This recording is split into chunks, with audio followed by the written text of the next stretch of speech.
Recent studies have shown that consuming citrus fruits, specifically lemons, have prevented and in some cases cured cancer. And by adding baking soda you will normalize the pH of the body, which does not allow the cancer to continue to spread. Since chemotherapy has horrible side effects, the worst being that it destroys healthy cells, baking soda and lemon, on the other hand, only kills the cancer cells. Patients should drink 2 teaspoons of lemon juice with half a teaspoon of baking soda. Consume the drink before breakfast on an empty stomach for better effect.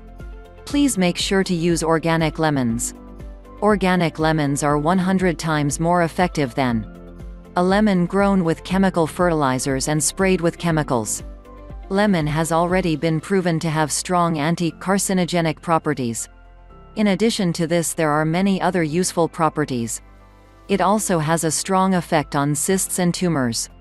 But lemon juice adds an antioxidizing effect to the combination that assists the body in certain ways, while baking soda works in other ways to solve both internal and external maladies.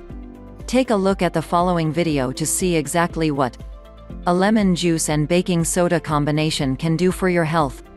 Healthy immune system, healthy digestive system, healthy skin and teeth, healthy circulatory system. If you like the video, give it a thumbs up and share it with your friends. If you want more tips, subscribe to the channel.